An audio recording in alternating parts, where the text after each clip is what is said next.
इस दफा स्लाइस किया और बैकफुट पॉइंट पे 4 रन हासिल किए।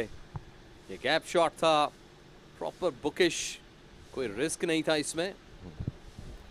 या थोड़ी सी आउटसाइड ऑफ स्टंप और शॉट लेन के पॉइंट और गली के फील्डर के।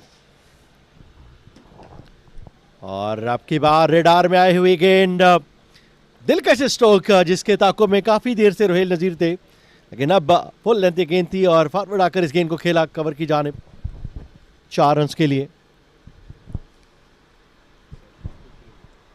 मिडल ऑफ द बैट ये गेंद अब की बार थोड़ी सी लाइन में तब्दीली की थी और खूबसूरत अपने फ्रंट फुट को क्लियर किया, बैट और पैड को मिलाया।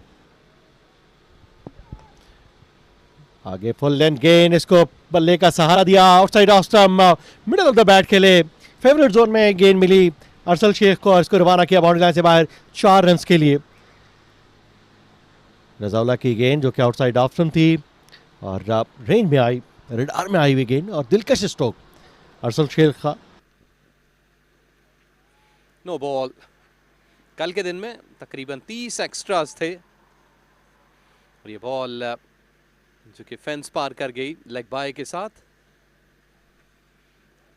यहाँ पर डाइव करके रोकना चाहिए था लेफ्ट साइड पे हारिस को, लेकिन रिएक्शन लेट था उनका। इस दफा इसको स्वीप किया और ये 4 रन मिल जाएंगे। अच्छा शॉट,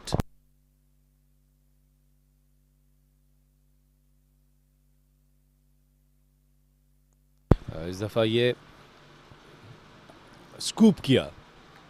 अरसल ने वो 200 रन मुकम्मल नहीं कर पाए थे और ये रिवर्स स्वीप ऊंचा खेले हैं और यहां पर देखना है क्या ये बाउंड्री होगी, लेकिन इस शॉट के साथ ही रोहेल नजीर ने अपने फर्स्ट क्लास करियर में पहली दफा 150 रन मुकम्मल कर लिए।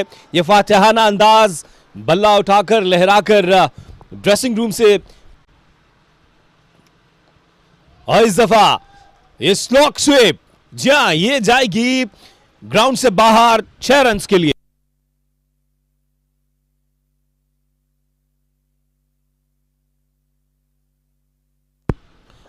रोहेल नजीर जैसे ही अपने 150 रन मुकम्मल किए, उन्होंने ये जोरदार शॉट लगाया। इस बात की गम्माजी कर रहा है कि अब रोहेल नजीर तेजी से रन बनाना चाहेंगे। इस दफा एक्स्ट्रा कवर पर उम्दा ड्राइव और ये 4 रन हासिल किए। अरसल का ये उम्दा शॉट, फ्लाइटेड डिलीवरी थी और इसको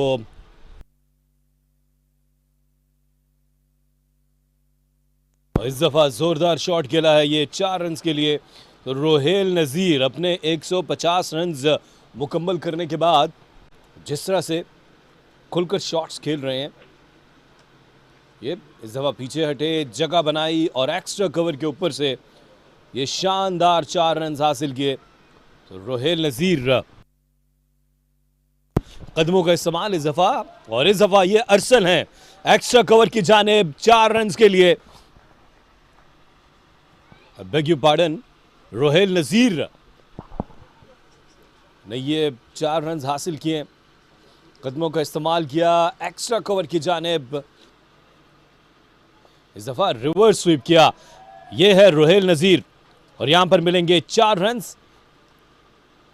और ये आप देख सकते हैं क्राउड आज मौजूद है, अगरचे आज सोमवार का दिन है, पहला सेशन।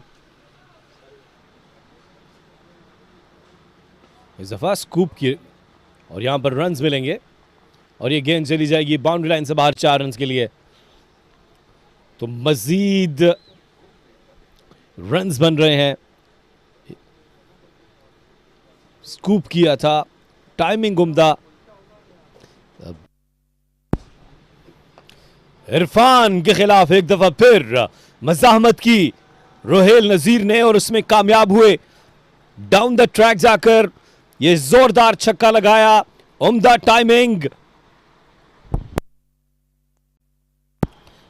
रोहेल नजीर जिस तरह से 150 रन बनाने के बाद हमलावर हुए हैं पेशावर के बॉलर्स पर, यहां पर बॉलर्स बेबस नजर आ रहे हैं।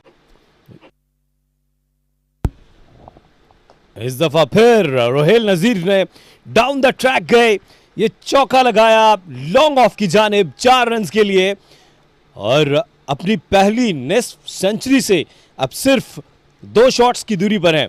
इसरारुल्लाह बॉलिंग के लिए आए थे, फ्लाइटेड डिलीवरी,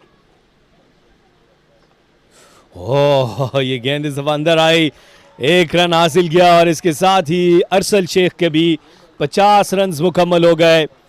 उम्दा बल्लेबाजी का मुजाहरा किया अरसल शेख ने अच्छा साथ दिया अपने कप्तान रोहेल नजीर का और ये अपने फर्स्ट क्लास करियर की तीसरी 50 मुकम्मल कर ली। और इस दफा इसको स्वीप किया और ये 4 रन मिलेंगे तो 199 हो गए रोहेल नजीर के। ये फ्लाइटेड डिलीवरी थी इरफान की और थोड़ा सा ऑफ स्टंप पर गए और फिर ये मंजिल से आगे बढ़कर मंजिल तलाश कर, मिल जाए तुझको दरिया तो समंदर तलाश करके मिस्ताक, ये अपनी डबल सेंचुरी मुकम्मल की रोहेल नजीर ने, दोनों हाथ फिजा में बुलंद और ये फातिहाना अंदाज इस नौजवान का, जबरदस्त अपने करियर की पहली डबल सेंचुरी मुकम्मल की है रोहेल नजीर जो कप्तान है इस्लामाबाद के। अब दफा बैकफुट पर जाकर इसको लॉन्ग ऑन पर खेला था और ये 1 रन हासिल करके ये 200 रन मुकम्मल किए इस्लामाबाद के इस नौजवान ने। रोहेल नजीर इस गेंद को खेले मिड विकेट की जानिब 4 रन के लिए, ये इसमें वक्त मिल गया था उनको और इसके साथ ही 500 रन भी मुकम्मल हो गए। काफी पीछे गिरी गेंद, उसका भरपूर फायदा उठाया शामिल हुसैन, उम्दा बल्लेबाजी की थी, 5 छक्के लगाए थे और 76 रन बनाकर आउट हुए। फसी ने 31 रन बनाए थे, नसीरुल्लाह 73 रन बनाए और रोहेल नजीर ने 6 छक्के लगाए, 24 चौके लगाए और 207 रन पर नॉट आउट है। उनके साथ साथ अरसल ने भी अपने करियर की तीसरी निस्फ सेंचुरी मुकम्मल की, 57 रन बनाए, 503 रन 5 विकेट के नुकसान पर। 2 विकेट्स हासिल किए हैं इरफान ने, रज़ाउल्लाह, साजिद और आमिर ने 1-1 विकेट हासिल किया है। साजिद की जो पिछले मैच में परफॉर्मेंस थी वो यकीनी तौर पर पेशावर मिस कर रही होगी।